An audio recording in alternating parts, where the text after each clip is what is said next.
नमस्कार दोस्तों, स्वागत है आपके चैनल लर्नवर्स में। आज हम बात करेंगे दक्षिण भारत के महान विजयनगर साम्राज्य के बारे में। ये साम्राज्य अपनी शक्ति, समृद्धि, कला और वास्तुकला के लिए प्रसिद्ध था। 1336 में स्थापित ये साम्राज्य लंबे समय तक दक्षिण भारत की सबसे शक्तिशाली शक्ति बना रहा।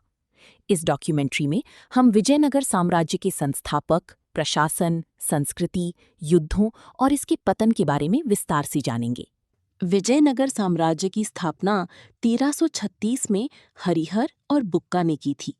उन्होंने तुंगभद्रा नदी के किनारे हम्पी को अपनी राजधानी बनाया। इस साम्राज्य की स्थापना का मुख्य उद्देश्य दक्षिण भारत को बाहरी आक्रमणों से सुरक्षित रखना था। धीरे धीरे ये राज्य शक्तिशाली बनता गया और दक्षिण भारत की राजनीति में महत्वपूर्ण भूमिका निभाने लगा। हम्पी जल्द ही व्यापार, संस्कृति और प्रशासन का प्रमुख केंद्र बन गया। विजयनगर साम्राज्य ने बहुत तेजी से अपना विस्तार किया। इसकी सेना में घुड़सवार, हाथी और पैदल सैनिक शामिल थे। साम्राज्य का प्रभाव कर्नाटक, आंध्र प्रदेश, तमिलनाडु और केरल तक फैल गया। मजबूत सैन्य शक्ति और कुशल प्रशासन के कारण विजयनगर दक्षिण भारत का सबसे शक्तिशाली साम्राज्य बन गया। इसकी सीमाएं लगातार बढ़ती गईं और व्यापार भी तेजी से विकसित हुआ। विजयनगर साम्राज्य की प्रशासनिक व्यवस्था काफी संगठित थी। राजा सर्वोच्च शासक होता था और उसकी सहायता के लिए मंत्री नियुक्त किए जाते थे। साम्राज्य को कई प्रांतों में बांटा गया था, जहां स्थानीय अधिकारी शासन चलाते थे। कर व्यवस्था को व्यवस्थित बनाया गया था, जिससे राज्य की आय मजबूत हुई। कानून व्यवस्था और सेना पर विशेष ध्यान दिया जाता था। कृष्णदेव राय विजयनगर साम्राज्य के सबसे महान शासकों में से एक थे। उनके शासनकाल को विजयनगर का स्वर्ण काल कहा जाता है। वे एक महान योद्धा, कुशल प्रशासक और कला प्रेमी थे। उनके समय में साहित्य, संगीत, कला और संस्कृति का बहुत विकास हुआ। उन्होंने कई मंदिरों और भवनों का निर्माण करवाया, जो आज भी दक्षिण भारतीय वास्तुकला की महानता को दर्शाते हैं। विजयनगर साम्राज्य व्यापार और अर्थव्यवस्था के लिए भी प्रसिद्ध था। हम्पी के बाजार दुनिया भर में प्रसिद्ध थे। यहाँ मसाले, कपड़े, घोड़े और हीरों का व्यापार होता था। विदेशी व्यापारी अरब, फारस और यूरोप से व्यापार करने आते थे।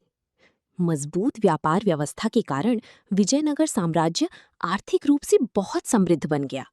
विजयनगर साम्राज्य अपनी कला और वास्तुकला के लिए विशेष रूप से प्रसिद्ध था।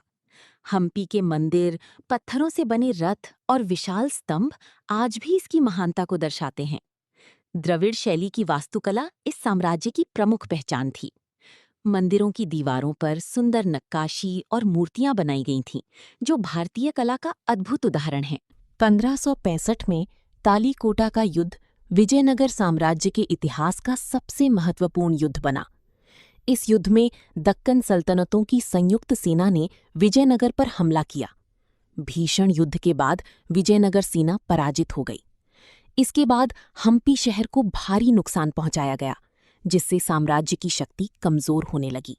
तालीकोटा के युद्ध के बाद विजयनगर साम्राज्य धीरे धीरे कमजोर हो गया। राजनीतिक संघर्ष और बाहरी आक्रमणों ने इसकी शक्ति को कम कर दिया। हालांकि साम्राज्य का पतन हो गया, लेकिन इसकी संस्कृति, कला और वास्तुकला आज भी भारतीय इतिहास का महत्वपूर्ण हिस्सा हैं। हम्पी के अवशेष आज भी इस महान साम्राज्य की कहानी बताते हैं। विजयनगर साम्राज्य दक्षिण भारत के इतिहास का एक स्वर्णिम अध्याय था।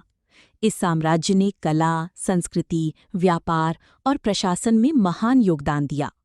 हम्पी के मंदिर और स्थापत्य आज भी इसकी समृद्धि और शक्ति के प्रतीक हैं। उम्मीद है आपको ये डॉक्यूमेंट्री पसंद आई होगी। वीडियो अच्छी लगी हो तो लाइक करें, चैनल को सब्सक्राइब करें और बेल आइकन जरूर दबाएं। धन्यवाद।